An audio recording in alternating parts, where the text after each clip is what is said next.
Chapter 4. The Pale Young Gentleman. When I got home, my sister made me sit on a stool and began asking me questions. "Tell me what Miss Havisham looks like," my sister demanded. "What did she say to you? What did you do?" "Miss Havisham's very tall and dark," I answered quickly.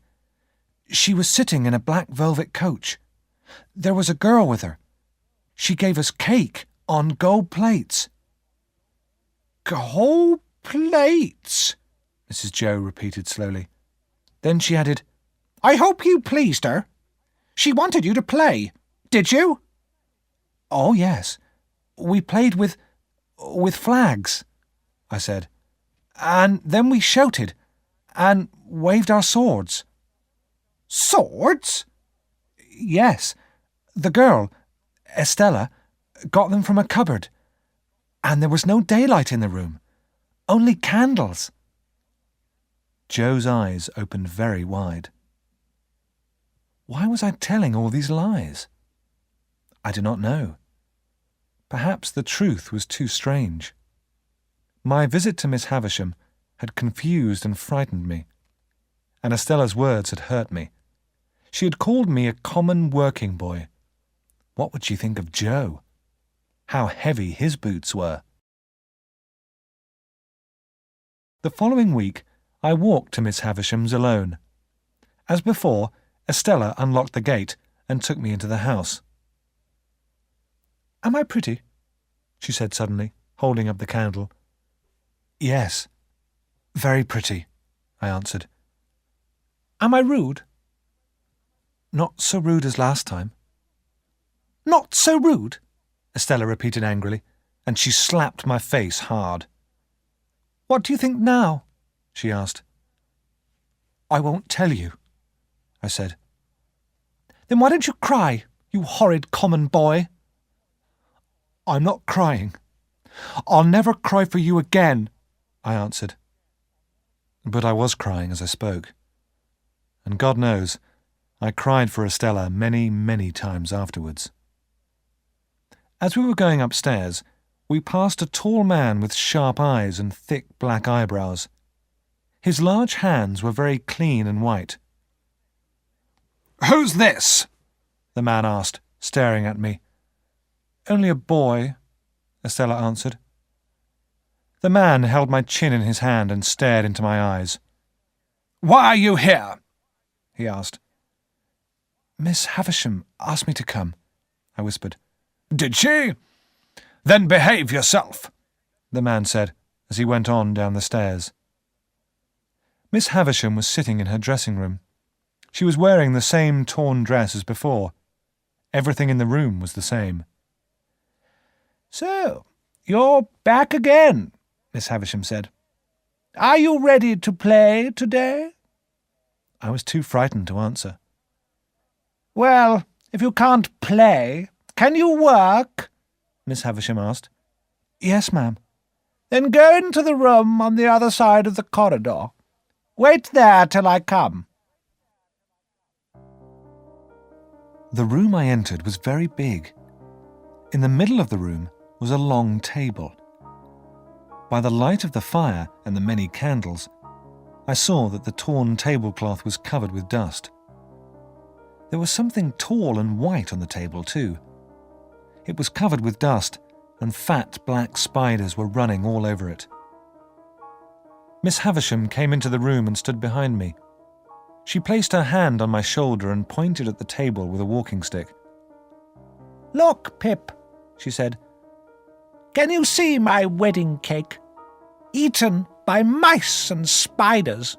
Ruined." Miss Havisham held my shoulder hard with her thin hand. "Help me walk, Pip," she said. We walked slowly round and round the long table, the strange old lady leaning on my shoulder. "Today is my birthday, Pip," Miss Havisham said. "Many years ago it should have been my wedding day. The dress I am wearing now was new then, and I was young. Everything is old and ruined now. Time has ruined me too, and broken my heart." What could I say? We stood there, very quiet in the candlelight. "Call Estella," Miss Havisham said at last. "Play with her again. I want to see her beat you at cards again." So Estella and I played cards. She won every game. Miss Havisham smiled and held bright jewels against Estella's hair. How beautiful the proud girl looked. Miss Havisham was soon tired, and I was sent downstairs. When I had eaten, I walked sadly through the courtyard and into an overgrown garden. No one had looked after the garden for years. Weeds grew everywhere. Turning a corner, I came face to face with a fair-haired boy of my own age. "Hello," said this pale young gentleman. "Who let you in?" "Miss Estella," I answered. "Oh, did she? Then let's fight." I stared at the boy in surprise. Then suddenly he pulled my hair and hit me hard in the stomach with his head. I was so surprised that I hit him hard. "So, you do want to fight, do you?" the pale young gentleman cried. "Come on, then!" Then he raised his fist like a boxer and began waving them in front of my face. I hit him again, and he fell backwards onto the ground. When he got up, his nose was bleeding. A minute later, I had hit him in the eye. "You've won," he said weakly. "Shake hands." So we shook hands, and the young gentleman walked quietly away. Estella was waiting for me at the gate. Her eyes were bright and shining. I knew she'd been watching the fight. "You can kiss me if you like," she said. I was confused but happy. I kissed her gently on the cheek. A few minutes later, I began my long walk home.